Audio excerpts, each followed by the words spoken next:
Welcome back. Second video करते हैं आज ए चाइल्ड इज बॉर्न का।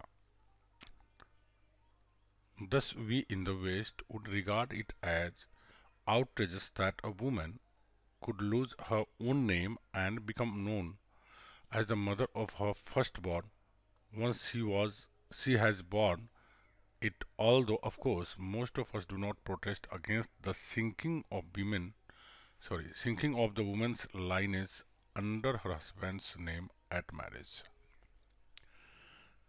Thus, we in the West would regard it as outrageous. Outrageous means आपत्तिजनक।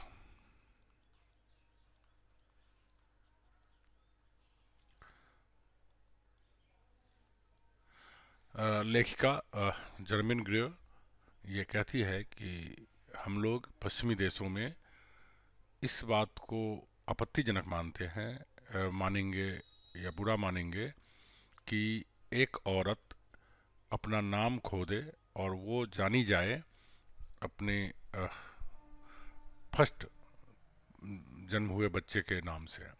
Actually क्या होता है कि एशियन कंट्रीज में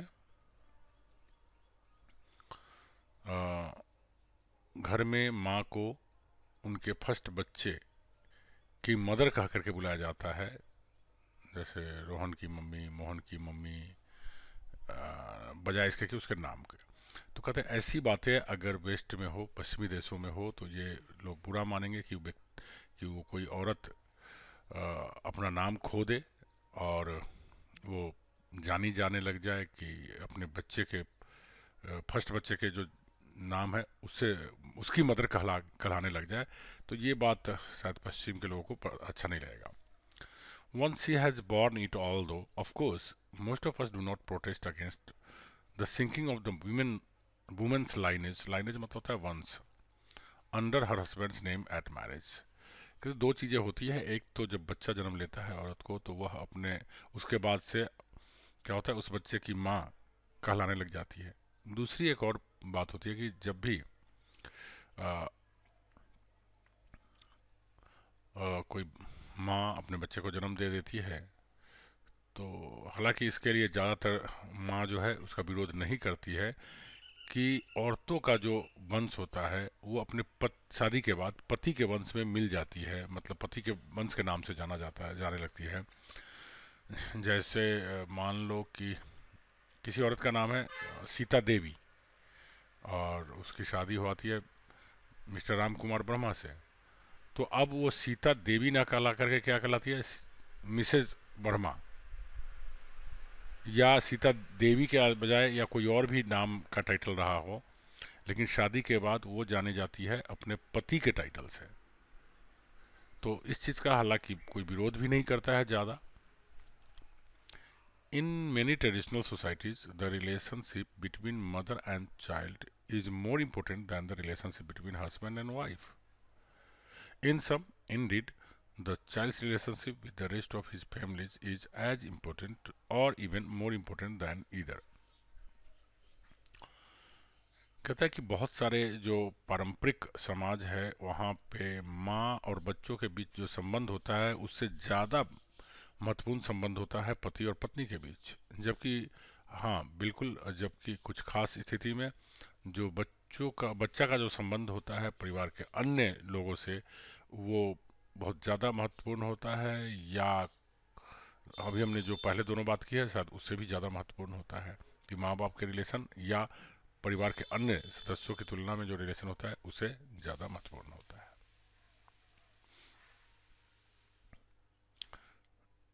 एक इसमें एग्जाम्पल दिया हुआ है, let's see. A number of social uses may stress the child's relationship with the rest of his kin group at the expense of that with his parents. In a number of social uses may stress the child's relationship with the rest of the kin group. Kin group मतलब संबंधियों के जो समूह है उसे at the expense of that with his parents. कहते इन number of social usage में stress, बहुत सारे सामाजिक जो ऐसा कार्य किया जाता है जिसमें कि वो लोग काफ़ी जवाब देते हैं, दबाव देते हैं बच्चा के रिलेशनशिप का परिवार के अन्य सदस्यों के रिलेशनशिप के साथ, और ख़ास करके उसे उनके पेरेंट्स से जोड़कर। His aunts and uncles may be permitted greater physical intimacy with him in public than his parents। बहुत सारे समाज में ऐसे होते हैं कि माँ और पिता से ज़्यादा उसके अंकल और आंटी को अनुमति होती है कि वो बच्चों से ज़्यादा शारीरिक घनिष्ठता रखे, शारीरिक लगाव रखे, फिजिकल इंटीमेसी, शारीरिक घनिष्ठता रखे और पब्लिक में लेकर जाए। जनरली ऐसा होता है कि माँ पिताजी शायद उस बच्चों को ले करके लोगों को पास नहीं जाते हैं, लेकिन अगर कोई गांव के या आस पड़ोस के लोग आते हैं तो उसको दिखाने के लिए अंकल या आंट लोग ज़्यादा उसको लेकर के जाते हैं, दिखाते हैं। वैसे भी देखा गया है कि बच्चों का अंकल और आंट से ज़्यादा प्यार रहता है। In many traditional societies in Africa and India the biological family is deliberately weakened by enforced abstinence or actual separation of parents in order to strengthen the extended family. Thus, children are not born at the whim of the parents, but in response to a broader pressure from the whole group।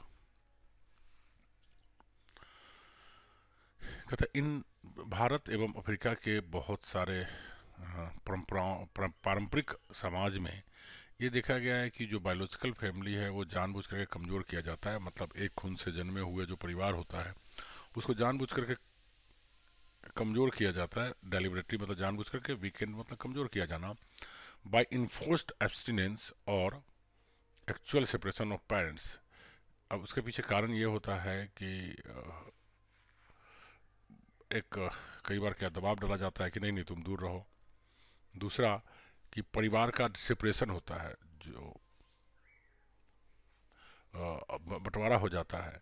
In order to strengthen the extended family, जो extended family बोलते हैं joint family को, जो family बड़ा होता है उस family को बोलते हैं, कि उसको मजबूत करने के लिए चिल्ड्रन आर नॉट, मतलब ये समझिए कि कहना ये चाहते हैं कि children are not born at the whim of, at the whim of मतलब की चाहत पे, मतलब बच्चे का जन्म लेना। जैसे मान लो किसी परिवार में एक शादी हो गई, अब पति पत्नी है, और वो पति पत्नी भले ही बच्चे को नहीं चाहे कि हमारे पास बच्चे हो, लेकिन उसके परिवार में पूरे सामाजिक प्रेशर पड़ता है, दबाव पड़ता है कि नहीं इसके पास तो बच्चा होना चाहिए। उसको लोग कहने शुरू कर देते हैं उसके आस पड़ोस वाले कि हम कब अंकल बनेंगे, कब दादा बनेंगे, इस तरह की बातें लोग करने लग जाते हैं। तो ऐसा देखा जाता है कि जो ट्रेडिशनल सोसाइटीज है उसमें परिवार को बढ़ाने के लिए, परिवार को और आगे मजबूत करने के लिए, परिवार की जो जनरेशन है उसको बढ़ाने के लिए समाज के लोगों का प्रेशर ज़्यादा होता है, बजाय इसके कि एक्चुअल माता पिता का जो प्रेशर होता है वो। तो यह एक पेपर की कटिंग है जिसमें से वो दिया गया है।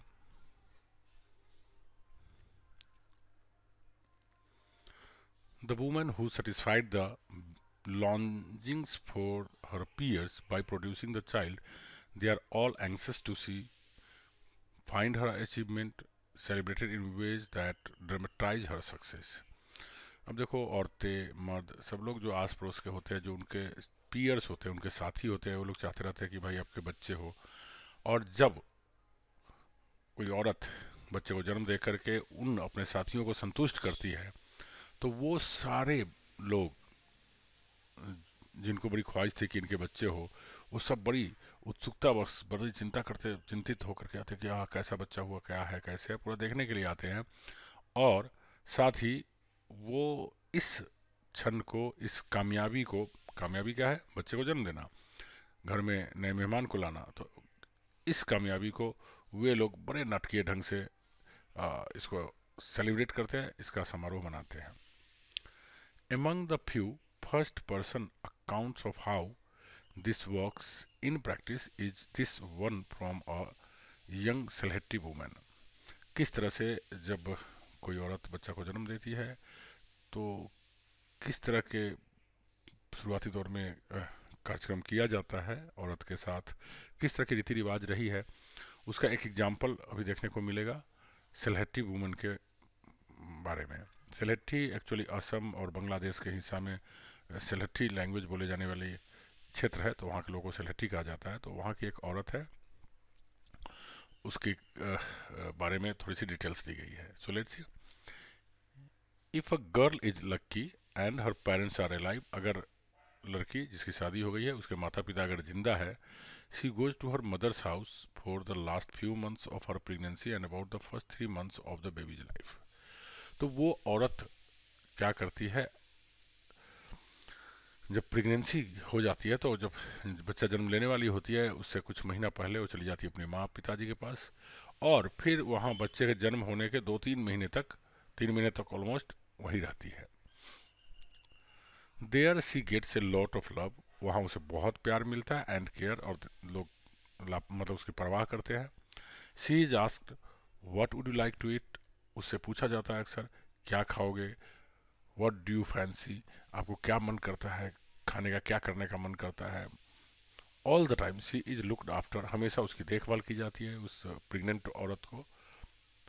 The whole matter of pregnancy is one of celebration, और ये जो प्रेगनेंसी का जो पीरियड होता है ये वास्तव में ये कोई परेशानी का पीरियड नहीं होता है उसके लिए, एक तो सेलिब्रेशन का पीरियड होता है, क्योंकि उसको काफ़ी महत्व दिया जाता है, चारों तरफ से लोग आते हैं, हर हमेशा पूछते रहते हैं, ऐसे लगता है कि जैसे इस दौरान उस औरत का महत्व बढ़ गया हो।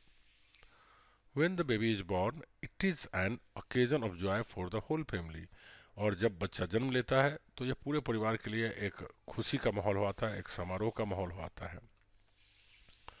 The naming ceremony is lovely, और नाम रखने का जो सेरेमनी होता है, समारोह होता है, वो काफ़ी प्यारा होता है। It is held when the baby is 7 days old, यह कार्यक्रम, नाम रखने का जो कार्यक्रम है, लगभग 7 दिन बाद होता है, जब बच्चा 7 दिन का हो जाता है तब होता है। A new dress is brought for it and a new sari for the mother, बच्चा के लिए नए कपड़े खरीदे जाते हैं और माँ के लिए नई sari. There is feasting and singing until late night, और काफ़ी देर रात तक भोज चलता रहता है, गाना वगैरह चलता रहता है। The women and girls gather and sing songs, औरतें और लड़कियाँ इकट्ठा होती है और वो गाना गाते हैं। Garlands of turmeric and garlic are worn to ward off evil spirits, और हल्दी और लहसुन के माला पहनाया जाता है ताकि बुरी आत्माओं से दूर रखा जाए। That's when the name is chosen, इस तरह से होता है जब नाम का चुनाव किया जाता है। The ceremony is held for the birth of a boy और girl, of course it is considered better to have a boy, but the birth of a girl is celebrated with the same joy by the women in the family. परिवार में जब भी लड़का या लड़की किसी का भी जन्म होता है तो यह समारोह किया जाता है। हाँ, लड़का का जन्म होना ज़्यादा बेहतर माना जाता है, लेकिन लड़कियों के जन्म को भी उतनी ही खुशी से परिवार की औरतें सेलिब्रेट करती है, समारोह मनाती है। वी सिट टुगेदर ईटिंग पान एंड सिंगिंग, हम लोग मतलब हम लोग मीन्स हम लोग वहाँ पे बैठ के पान खाते हैं और वो भी गाते रहते हैं। Some of us might be young unmarried girls, others aged ladies of 40 और 50। हम में से कुछ लोग अनमैरिड होते हैं, यंग अनमैरिड मतलब अविवाहित लड़कियां होती है, बाकी ज़्यादा उम्र की 40-50 साल की औरतें भी रहती है उस समारोह में। There are so many jokes, वहाँ पे बहुत सारे मजाक किए जाते हैं। सो मच लाफ्टर, और खूब हंसी मनाई जाती है, खूब हंसते हैं, तरह तरह के लोग बातें करते हैं। People look so funny eating पान एंड सिंगिंग, लोग पान खाते रहते हैं और गाते रहते हैं, ये काफ़ी मजाकिया लगता है, हंसी वाली लगती है। The men don't take much part, मर्द लोग ज़्यादा हिस्सा नहीं लेते हैं इसमें। They may come and have a look at the baby, हो सकता है कि वो जस्ट आते हैं और बच्चे के ऊपर एक नज़र देख लिए और चले गए। But the singing, the gathering together at night, it's all women, लेकिन गाने का काम और इकट्ठा होने का काम ये पूरी मतलब रात देर रात तक चलती रहती है, और ये सब के सब काम रहता है औरतों का। The songs are simple songs which are rarely written down, और वो जो गाने गाती है वो गाँव या उससे संबंधित गाना होती है, शायद ही कभी उस गाना को लिखा जाता हो, मतलब वो लोग ऐसे ही याद करके गाते गाते रहते हैं, या कई बार तो अपने मन से बना के भी गाते रहते हैं। They are about the lives of women in Bengal. वो गाना जो होता है उसमें कहीं ना कहीं ये स्टोरीज होती है बंगाल के जीवन की। ठीक है, तो ये एक इंस्टांस दिया गया है। Among the rewards of pregnancy in this case, as in many others, is that the woman gets to go home to visit her mother and sisters.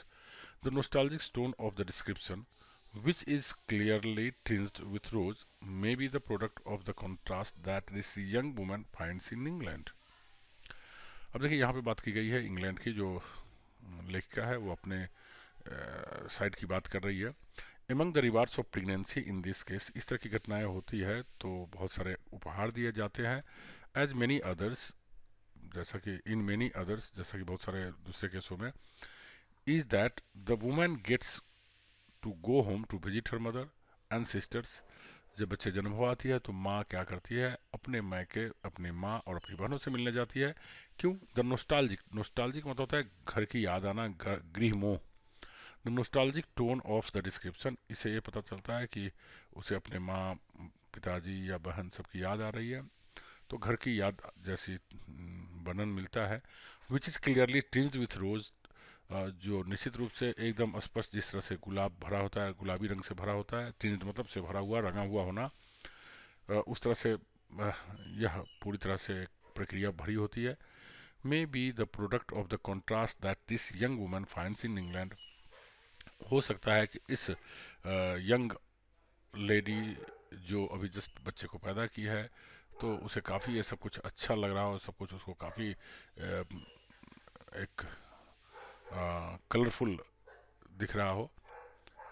क्यों? क्योंकि उसकी काफ़ी इंपॉर्टेंस दी जाती है और वो जाती है अपनी माँ के मिलने और सिस्टर से मिलने। Another of the Asian women who found a voice in Amrit Wilson's book gives a similarly rosy pictures of rearing a child in Bangladesh। तो ये तो बातें की जा रही थी इंग्लैंड की, लेकिन जस्ट इसके ऊपर हमने बांग्लादेश के बारे में जो बात की थी, विल्सन अमृत जो उन्होंने बुक लिखी हुई है और वो लंदन में पब्लिश की गई थी 1978 में, तो उसके पेज नंबर 22 की वाक्य ये मेंशन की गई है। तो कहते हैं ठीक इसी तरह की जीवन का एक बांग्लादेश की कहानी है, जिसमें कि किस तरह से बच्चे को पाला जाता है। रियरिंग अ चाइल्ड मतलब बच्चे को पालना, ठीक इस तरह से एक रोजी पिक्चर, एक बड़ी सुखद तस्वीर पेश किया जाता है। देखिए कैसे होता है बांग्लादेश में। ऊपर बंगाल की बात थी, और बंगाल और बांग्लादेश बहुत दूर नहीं है, तो ऑलमोस्ट सेम रिवाज है। चलिए देखते हैं बांग्लादेश में क्या होता है। In Bangladesh children under the age of 5 और 6 are looked after by the whole family. Bangladesh में क्या होता है कि जो बच्चा 5 या 6 साल के नीचे होते हैं उसे पूरे परिवार के द्वारा देखभाल किया जाता है। All the children of the joint family are looked after together, और परिवार के जितने भी बच्चे होते हैं, वो अगर जॉइंट फैमिली है, सामूहिक परिवार है, तो परिवार के सारे बच्चे एक साथ देखभाल किए जाते हैं। जनरली आप देखेंगे कि जो बड़ा फैमिली हो जिसमें बहुत सारे छोटे छोटे बच्चे हो, तो खास करके दादी क्या करती है, सभी बच्चों को अपने पास बैठा करके खिलाती है, कहानी सुनाती है, तो एक साथ उसका पालन पोषण किया जाता है। इस तरह का देखने को मिलता है भारत में भी। They are taken to the pond for a bath perhaps by one daughter in law and she baths them all. जब उन बच्चों को नहाने की बात होती है तो तालाब के पास ले जाया जाता है। खास करके ऐसा देखा गया है कि जो बच्चे की जन्म दी होती है माँ, उसकी छोटी बहन के द्वारा, मतलब डॉटर इन लॉ, साली जिसको बोलते हैं, और वो उन सारे बच्चों को नहलाती है। Then they all come in and sit down to it, फिर वो सारे नहा करके आते हैं बच्चे, और फिर सब लोग खाना खाने बैठ जाते हैं। Perhaps the youngest daughter in law has cooked the meal, शायद सबसे छोटी जो साली होती है परिवार की, वो उस खाना को बनाई रहती है। अनदर वुमेन फीड्स देम, और दूसरी औरतें खिलाती है खाना को। As for playing the children play out of doors with natural objects. जहाँ तक खेलने की बात है, तो जो बच्चे होते हैं बांग्लादेश में, तो वो जो प्राकृतिक चीज़ें हैं उनसे वो खेलते हैं। Here people say that Asian children don't play with toys. यहाँ लोग कहते हैं कि एशिया के जो बच्चे होते हैं उन्हें खिलौने से नहीं खेलते हैं। इनफैक्ट उनके पास इतने पैसे भी नहीं होते, गरीब परिवार के होते हैं, और उतने डेवलप टॉयज भी उनके पास नहीं होते हैं। तो वो क्या करते हैं, जो प्राकृतिक वस्तुएं उनके आम लाइफ में प्रयोग होने वाली चीज़ों से वो अपने खिलौने बना लेते हैं, या उन चीज़ों के साथ ही घुल मिल कर वो खेलते हैं। In Bangladesh they don't need toys, Bangladesh में बच्चों को खिलौने की आवश्यकता नहीं होती है। They make their own simple things, वो अपने सामान अपने से बना लेते हैं। आप जैसे गुल्ली डंडा या अलग अलग चीज़ों से लेकर के उसे खेलना, ये आम बात है even in India. In the afternoon they love to hear रूपथोका, जो परियों की कहानी है। दोपहर के समय में वो सब लोग बैठ करके परियों की कहानी सुनते हैं। Maybe there is a favourite aunt, हो सकता है कोई ऐसी बड़ी पसंदीदा आंट हो, चाची हो। She tells them these stories, और वो कहानी सुनाती हो ये सारी कहानियाँ। But at night when they get sleepy they always go to their mothers and sleep in their embrace.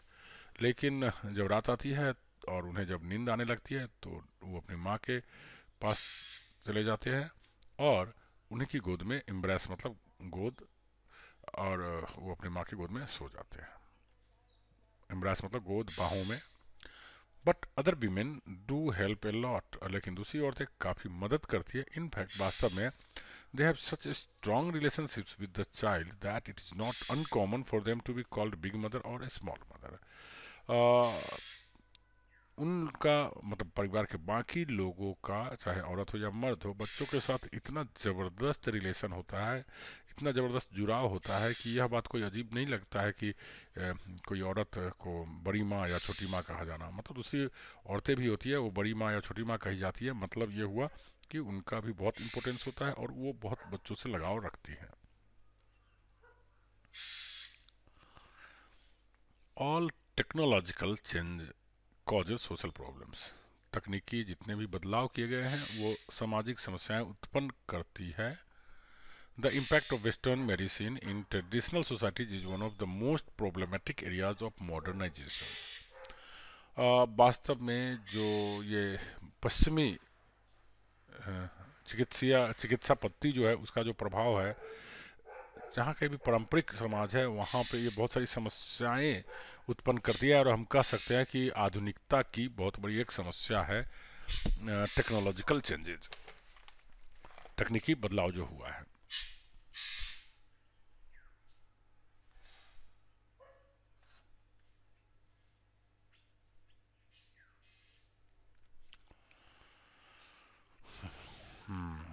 The prestige of the white coats is enormous. यहाँ white quotes का मतलब होता है वाइट कोट पहनने होने वाले डॉक्टर्स। इनॉर्मस मतलब बहुत ज़्यादा।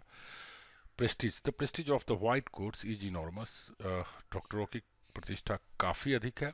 The respect for their miraculous hypodermics total, और उनका जो मिराकुलस मतलब होता है चमत्कारी, हाइपरडर्मिक मतलब इंजेक्शन देकर इलाज किया जाता है वो। तो इंजेक्शन देकर जो इलाज किए जाने वाले जो है टेक्निक है एलोपैथिक डॉक्टर्स का, तो इसकी काफ़ी सम्मान की जाती है। थोड़ा भी कोई प्रॉब्लम हुआ कहा कि डॉक्टर साहब सुई दे दीजिए, इंजेक्शन दे दीजिए, तो इसका काफ़ी रिस्पेक्ट है। The pressure of expectations makes for aggressive and dramatic procedures even when the health status of the patient is too poor to withstand them. Because the pressure of expectations makes for aggressive and dramatic procedures even when the health status of the patient is too poor to withstand. कहते हैं कि doctors पे इतना ज़्यादा अपेक्षाओं का दबाव होता है कि डॉक्टर साहब जाएंगे, मतलब डॉक्टर आम लोगों का ये इच्छा होता है या ऐसी चाहत होती है कि जाएंगे डॉक्टर साहब सुई देंगे और तुरंत पेशेंट ठीक हो जाएगा।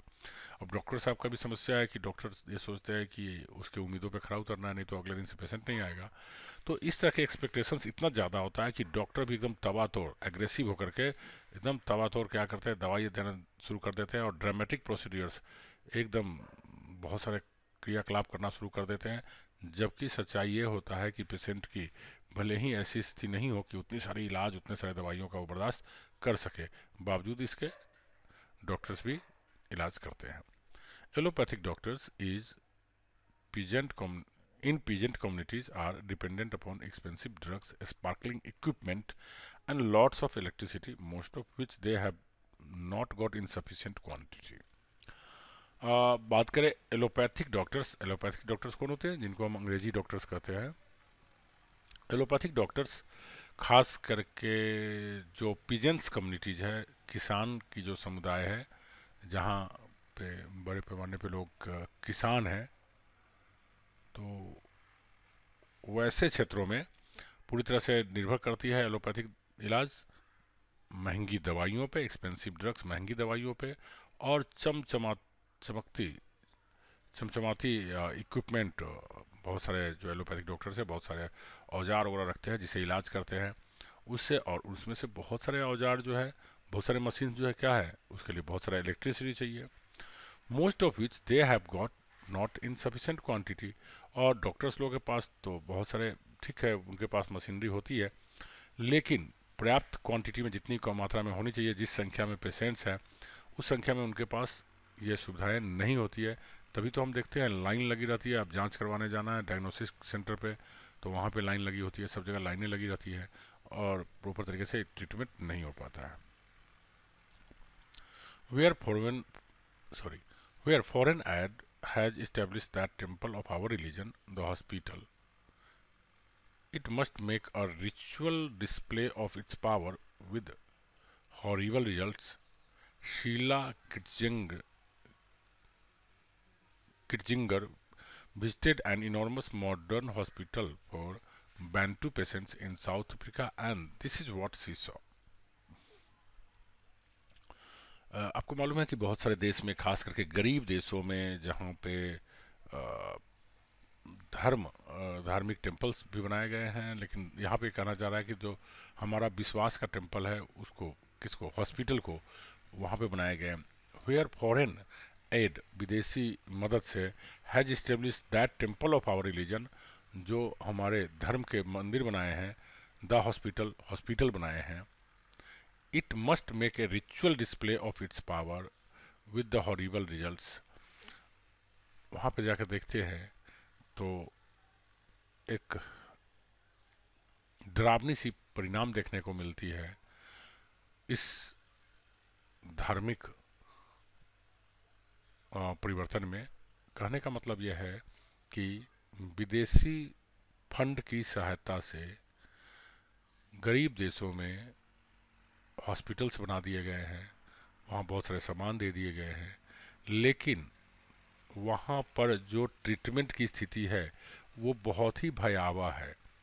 और उसी का एग्जाम्पल यहाँ दिया गया है। साउथ अफ्रीका, आप जानते हैं कि अफ्रीका गरीब कॉन्टिनेंट है, ज़्यादातर वहाँ गरीब देश है। वहाँ पे एक बैंटू पेशेंट्स की बात की जा रही है। बैंटू मतलब हो गया कि वहाँ के एक बैंटू लैंग्वेज है, और बैंटू लैंग्वेज बोलने वाले पेशेंट्स की का एग्जाम्पल दिया गया है कि किस तरह से वहाँ पे दूसरे देश बड़े पैसे लगाकर हॉस्पिटल्स तो खोल दिए हैं, लेकिन वहाँ जो स्थानीय जो नर्स है, जो बैंटू पेशेंट्स को ट्रीट करती है, तो किस तरह का वहाँ माहौल है, किस तरह का नज़ारा है हॉस्पिटल का, उसकी चर्चा नीचे की गई है। चलिए देखते हैं। The delivery ward was full of groaning. Delivery ward बोलते हैं उस कक्ष को, उस रूम को जहाँ पे औरतों को बच्चा जन्म दिलाया जाता है, जच्चा बच्चा घर जिसको कहते हैं। तो वहाँ पे फुल ऑफ ग्रोनिंग, वहाँ पे लोग कराह रहे हैं, ग्रोन मतलब कराहना। विरलिंग वुमेन, छटपटाती हुई औरतें। द मेजोरिटी लेबरिंग एलोन, उसमें से ज़्यादातर औरतें जो होती है वो अकेले वहाँ पड़ी रहती है और बच्चे को जन्म दे रही होती है, उसको देखभाल करने वाले कोई नहीं होती है। क्योंकि क्यों कोई नहीं होती है? क्योंकि उस वहाँ नर्सों की संख्या बहुत कम होती है। ठीक है, तो वहाँ औरतें कहीं एक तरफ दर्द से करा रही है, एक तरफ उधर छटपटा रही है, और खुद ही अकेले पड़ी हुई है औरतें। Oxytocin drips and pumps were in wide spread use. तो ऑक्सीटोसिन ड्रिप्स जो होता है, औरतों को जब बच्चा जन्म देने वाली होती है तो उसको उस तरह का पानी चढ़ाया जाता है ऑक्सीटोसिन ड्रिप का, जिसकी वजह से जो यूट्रस के आसपास पानी की मात्रा अधिक हो आती है और बच्चों को जन्म देने में माँ को हेल्प मिलता है। तो उस तरह की जो पानी के बोतल चढ़ाया हुआ होता है, पानी के बोतल, और जिस पंप से उसको पुश किया गया रहता है, तो वो जहाँ तहाँ देखने को मिलता है उस हॉस्पिटल में गिरा हुआ, कभी कहीं उधर फेंका हुआ, कहीं उधर फेंका हुआ। अगर आप किसी जच्चा बच्चा घर जहाँ बच्चे को जन्म दिया जाता है उस तरह के हॉस्पिटल्स में, अगर खास करके सरकारी हॉस्पिटल में आप जाकर देखेंगे तो इस सीन को आप इमेजिन कर सकते हैं।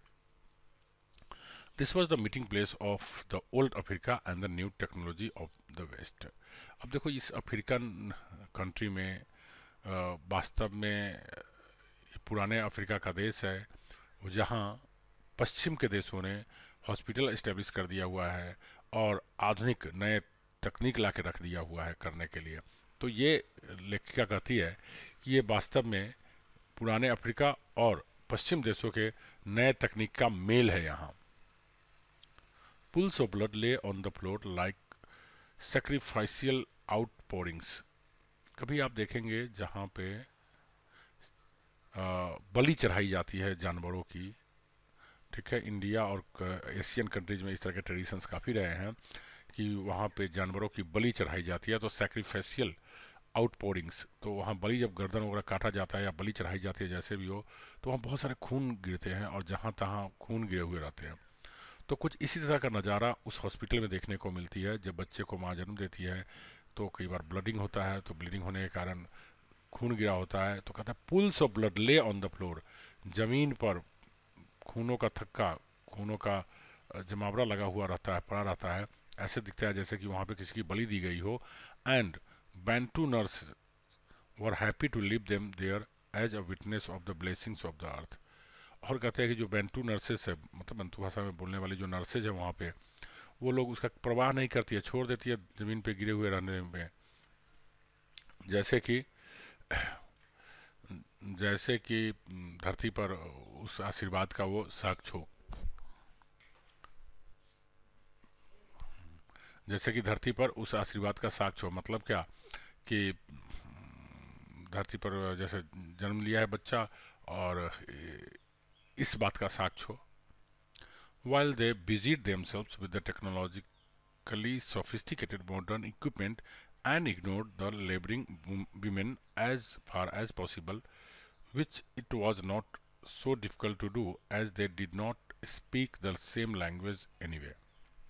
एक्चुअली होता क्या है, उस हॉस्पिटल में जो नर्सेज होती है वो अपने आप को जो अत्याधुनिक मशीन सब लगा रहता है उसमें अपने आप को बिजी रखती है। सोफिस्टिकेटेड मतलब अत्याधुनिक मॉडर्न जो सामान सब है उसमें अपने आप को बिजी रखती है। और जो औरतें, जो लेबरिंग औरतें होती है, मतलब जो जन्म देने, मतलब बच्चा जो जन्म देने वाली औरतें होती है, उनको वो अनदेखा कर देती है, इग्नोर कर देती है, जितना संभव हो सके उतना करती रहती है इग्नोर। क्यों? उस और नर्स के लिए, उन नर्सों के लिए इस तरह का इग्नोर करने वाले काम में कोई मुश्किल नहीं होता है। क्यों नहीं मुश्किल होता है? क्यों? क्योंकि वहाँ के जो लोकल लोग होते हैं, वहाँ के स्थानीय जो लोग होते हैं, वो जिस भाषा को बोलते हैं, वो नर्सेज जो होती है वो उस भाषा नहीं बोलती है, तो वो कुछ कहती भी है तो उस नर्स को समझ में नहीं आता है, तो इसलिए बड़ा आसान होता है उसको ध्यान न देना। Birth was very far from normal here and it was conducted in such a way that I had seen before in American hospitals catering for black. Clinic patients from large urban ghettos, impersonal conveyor belt of statistics accompanied by a plethora of technical innovations and machinery. लेखिका कहती है कि birth was very far from normal here, कि यहाँ hospital में जो बच्चों को जन्म दिए लाया जाता है यह एक साधारण तरीका नहीं होता है, एक आम बात नहीं होती है, बहुत उससे दूर बात है। And it was conducted in such a way, और बच्चों को जन्म दिलाने वाली प्रक्रिया इस तरह से की जाती है जैसा लेखिका बहुत पहले अमेरिका में देखती थी। कैसे देखती थी? जब वहाँ पे कोई ब्लैक, कोई काले रंग की कोई औरत आती जो बच्चे जन्म देती, तो उसके साथ जिस तरह से ट्रीटमेंट होता था उस तरह का देखने को यहाँ मिल रहा है उसे। कहते हैं clinic patients from large urban ghettos, कहते हैं कि जो हॉस्पिटल में जो पेशेंट्स हैं जो शहर के झुग्गी झोपड़ियों से आए होते हैं, गेटोज मतलब होता है झुग्गी झोपड़ी नुमा घर, ठीक है, खास करके जो काले लोगों के रहने का अमेरिका में जगह है, तो वहाँ से आए होते हैं, तो उनको क्या किया जाता है, मतलब impersonal conveyor belt of statics, वो ऐसा लगता है जैसे कि जो डॉक्टर है वहाँ, नर्स है और या डॉक्टर है, वो मशीन की तरह उसे ट्रीट कर रही है। वहाँ पे व्यक्तिगत भाव नहीं दिखता है। वही गोरे लोग रहे तो अलग भावना होती है, लेकिन काले लोगों के साथ जैसे कि वो मशीन हो, आदमी नहीं हो, वस्तु हो, उस तरह से एक, जैसे उसको अगर उठा करके ले जाना है तो ऐसे उठा कर ले आते हैं जैसे कि मशीन उठा कर ले जा रहा हो, कन्वेयर बेल्ट की तरह। कन्वेयर बेल्ट होता है जिसपे कि सामान उमान ढोया जाता है, उस तरह से इसको ट्रीट किया जाता है, ठीक है। accompanied by a plethora of technical innovations and machinery, और वहाँ पे बहुत सारे प्लेथोरा ऑफ मतलब होता है बहुत सारा तकनीकी नए नए जो आविष्कार किए गए और मशीनें हैं उसका यूज़ किया जाता है। लेखिका ये कहना चाहती है कि वहाँ पे जो व्यक्तिगत भावना होनी चाहिए उसकी कमी नज़र आती है। जो कोई बच्चा जन्म देने वाली है एशिया और अफ्रीकन एशिया या बांग्लादेश के एशियन कंट्रीज लाइक बांग्लादेश और इंडिया में जो देखने को मिलती है कि उसकी महत्व दी जाती है, लोग होते हैं उसके आसपास, तो इन सारी चीज़ों की कमी नज़र आती है अफ्रीकन कंट्रीज में और अमेरिकन कंट्रीज में।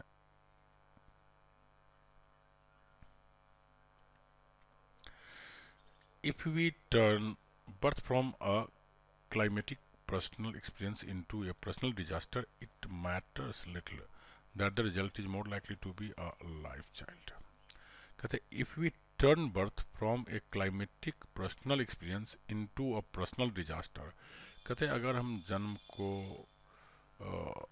एक लंबे व्यक्तिगत तजुर्बा को छोड़ करके अगर हम इसकी बात करें व्यक्तिगत तबाही से, तो इट मैटर्स लिटल, इसका बहुत ज़्यादा फर्क नहीं पड़ता है कि उसका जो रिजल्ट होगा शायद जिंदा बच्चा ना हो। कहने का मतलब ये है कि अगर बड़े पैमाने पे आप छोड़ दें, व्यक्तिगत एग्जाम्पल्स आप ले, तो आपको ये देखने को मिलेगा कि बहुत सारे बच्चे जन्म के समय मर जाते हैं या मरे हुए ही पैदा लेते हैं। Women will not long continue to offer up their bodies and minds to such brutality, especially if there is no one at home to welcome the child, to praise the mother for her courage and to help her raise it।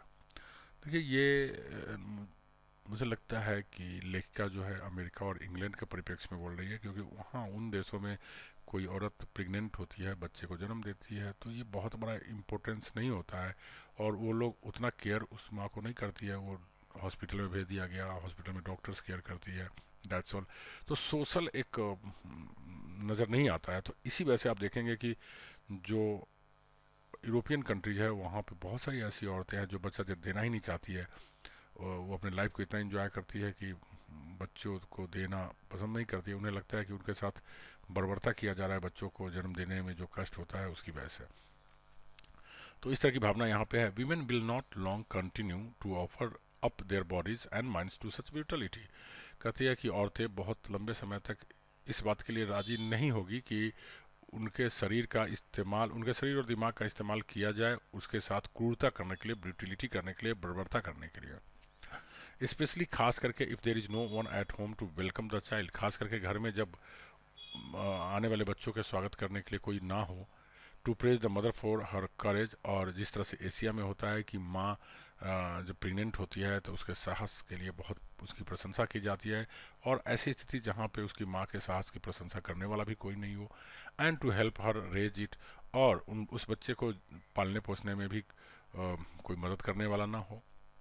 In fact peasant communities are more level headed and skeptical of us and our methods than we realize, and they have resisted the intrusion of our chromium plated technology more successfully than we like to think। यहाँ लेखिका कहती है कि जो किसानों का समाज है, खास करके यहाँ जब हम पीजेंट कम्युनिटीज़ की बात करते हैं तो जो किसान, पीजेंट मीन्स किसान, किसानों का जो समुदाय है वो ज़्यादा शांत, लेवल हेडेड होते हैं, ज़्यादा शांत स्वभाव के होते हैं, समझदारी दिखाते हैं, और सेप्टिकल फॉर अस। यहाँ पे सेप्टिकल फॉर अस का मतलब हुआ कि जो आधुनिक ज़माने के जो मशीनी युग है उसके प्रति वो अपना संदेह व्यक्त करते हैं। उन्हें वो अच्छा नहीं लगता है। आज भी औरतें कहती है कि हॉस्पिटल में जाओगे ऑपरेशन कर देगा, कि बच्चों का जन्म दिलाना घर पे ही अच्छा है। तो वो जो पीजेंट्स कम्युनिटीज है कि जो किसानों की जो समुदाय है वो इस बात पे संदेह जताते हैं कि जो आधुनिक टेक्निक है, आधुनिक जो मेथड है वो बहुत अच्छा नहीं है, और वो रियलाइज़ करते हैं, ऐसा एहसास करते हैं कि जो एकदम क्रोमियम प्लेटेड टेक्नोलॉजी जो है, एकदम चमचमाती हुई मशीन सब है, उस सब का जो आ गया है हमारे देश में या बच्चे को जन्म दिलाने के प्रक्रिया में, तो उसका वो विरोध करती है। ठीक है, और शायद जितना लेखिका सोचती है उससे ज़्यादा वो सक्सेसफुल है भी। मतलब बहुत सारे परिवारों में खुद वो टेक्नोलॉजी का इस्तेमाल किए बगैर ही बच्चों को सकुशल जन्म दे पाती है। They know that death attends too frequently in the traditional birthplace, but they also know that there are worse fates than death. जो पिजेंस कम्युनिटीज है उन्हें पता है कि जब कभी पारंपरिक तरीके से बच्चे को जन्म दिलाया जाता है तो उसमें बहुत ज़्यादा मौतें होती है, लेकिन वो ये भी जानते हैं कि मौत से भी ज़्यादा बदतर किस्मत हो सकती है। मतलब उन्हें पता है कि मौत ही सबसे बदतर नहीं होता है, मौत से भी ज़्यादा बदतर किस्मत हो सकती है। मतलब माँ के साथ प्रॉब्लम होना या बच्चों का किसी तरह का प्रॉब्लम होना। Nevertheless all that stops our technology from reaching into every hut and hovel is poverty. बावजूद इसके अगर तकनीक को बहुत सारी जगहों पे सब झुग्गी झोपड़ियों तक जाने से रोका जा रहा है, उसके पीछे शायद ये सोच बहुत ज़्यादा नहीं है, लेकिन सबसे बड़ी बात क्या है? गरीबी। सॉरी। द कल्चरल हेजमोनी मतलब होता है मोनोपोली, विशेषा मतलब एकाधिकार of western technology is total. और इसके पीछे एक और कारण हो सकता है कि क्यों इस तरह से हो रहा है कि जो आधुनिक तकनीक है वो आम लोगों तक नहीं पहुंच रहा है। उसके पीछे क्या है? गरीबी है। और the cultural hegemony of western technology is total. और इस पूरे में जो पश्चिमी तकनीकी है उसका सांस्कृतिक एकाधिकार हो, मतलब कि जो पश्चिमी तकनीकी है वो पूरी तरह से उनका एकाधिकार है, उनका उस पर दादागिरी चलती है। और ये भी एक कारण है कि सभी जगहों पे जो आधुनिक टेक्निक है उसको पहुंचाने में मदद नहीं मिल पा रही है। The voices of a new women raised in warning cannot be heard over the humming and throbbing of our machines. कहते हैं कि कुछ औरतें विरोध करती है मशीनों का इस्तेमाल किया जाना, ये जो आवाज़ करने वाली हमिंग और थ्रोविंग मशीन जो है, मतलब ये भारी भरकम जो मशीन से चलने वाली, इसके विरुद्ध कुछ औरतें हैं अपनी आवाज़ उठाती है, लेकिन उनकी आवाज़ें सुनी नहीं जाती है। Which is probably just as well, शायद वो ऐसा ही है। For if we succeed in crushing all pride and dignity out of childbearing, the population explosion will take care of itself. कहते हैं कि for it, क्योंकि अगर हम सफल होते हैं उनके गौरव और शान को क्रश करने में, मतलब कुचलने में, कि जिस तरह से वो बच्चों का पालन पोषण करती है, चाइल्ड बियरिंग करती है औरतें, तो शायद हम जो ये जनसंख्या विस्फोट है, पॉपुलेशन एक्सप्लोजन है, जनसंख्या विस्फोट है, उसको अपने आप कंट्रोल कर पाएंगे। कहने का मतलब यह है कि औरतें बच्चों को बहुत ज़्यादा केयर करती है, और आधुनिक ज़माने में क्या होता है कि माँ को या बच्चों को वो केयरिंग नहीं मिलता है, वेस्टर्न कल्चर में खास करके। तो ये एक बहुत बड़ा कारण हो सकता है कि जो जनसंख्या विस्फोट है ये अपने आप में रुक जाए।